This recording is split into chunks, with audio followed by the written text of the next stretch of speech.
El pasado 25 de junio del 2023 murió Hugo Blanco, que lejos de ser aquel luchador social como muestra la izquierda peruana, sino como verdaderamente es aquel hombre admirador confeso del terrorista Víctor Polay Campos, por quien pedía su liberación. Él no es un terrorista, sino un revolucionario, mencionaba en una entrevista. Tenemos que seguir luchando por su libertad porque él no ha sido ningún terrorista. Él ha sido un revolucionario que, como muchos de nosotros, hemos tomado las armas para liberar al país. Blanco nació el 15 de noviembre de 1934 en Cusco.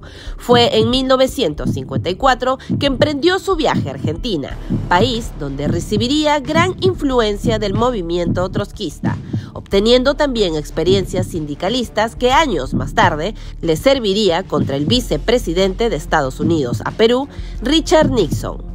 Luego de la manifestación organizada contra Nixon, se refugia en Cusco, donde sostuvo que en un momento la revolución de 1910 en México había influido en sus planes en Cusco, ya que entre los años 1961 y 1963 encabezó un levantamiento, donde tomaron propiedades de terratenientes formando un autogobierno, en el que Blanco fue secretario de la Reforma Agraria. Cabe destacar que en 1962, Blanco fundó la guerrillera Brigada Remigio Guamán. En este mismo año, durante el gobierno de Pérez Godoy, organizó un levantamiento campesino en la hacienda Santa Rosa, en Yapuymayo.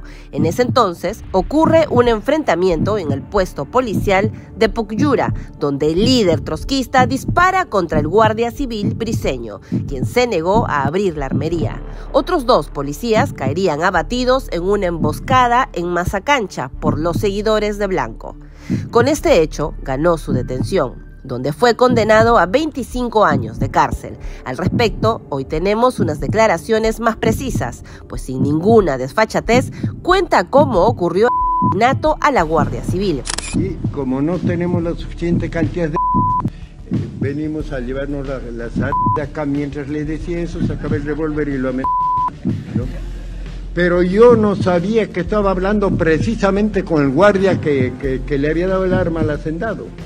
Entonces, dijo, bueno, si quieren las armas, yo le voy a dar, no, quieto o disparo. Entonces, en vez de usted levante las manos, quieto. Pero en vez de levantar la mano, mete la mano al bolsillo y era para sacar el revólver, ¿no?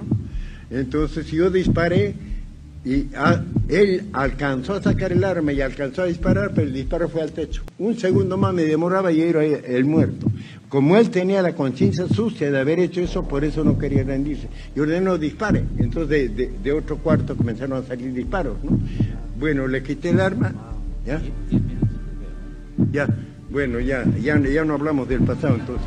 A esto se añade un extracto del libro publicado en 1966 por el primer gobierno democrático del Perú, Fernando Belaúnde, Las guerrillas en el Perú y su represión.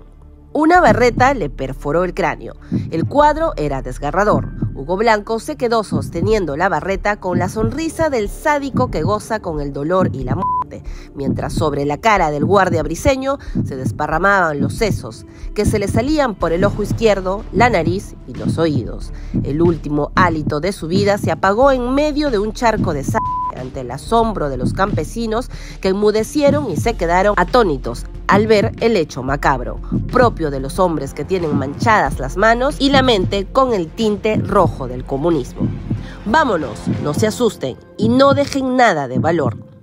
Sin embargo, luego de su encierro en el frontón condenado a pena de muerte, se realizó una gran campaña internacional que consiguió la liberación de Hugo Blanco en 1970. Fue el expresidente Juan Velasco Alvarado quien le concedió la amnistía. Dentro de los que ejercieron presión para su liberación, había personajes destacados como Jean-Paul Sastre, Simón de Beauvoir y el joven escritor peruano de ese entonces, Mario Vargas Llosa. Años más tarde, Hugo Blanco consolidó su imagen representativa con un campesino que lucha por las clases, logrando que en 1980 sea elegido como diputado, donde tuvo un encuentro acalorado con el entonces general Óscar Olivares Montano, quien le recordó todo su pasado sangriento tras mencionar lo siguiente: no se debe declarar a ningún guardia civil héroe nacional, porque era una institución represiva del campesinado y abusiva, que siempre ha estado al servicio de los explotadores del pueblo. Esto enardeció a Olivares, quien mencionó que no era más que miserable, asesino de policías.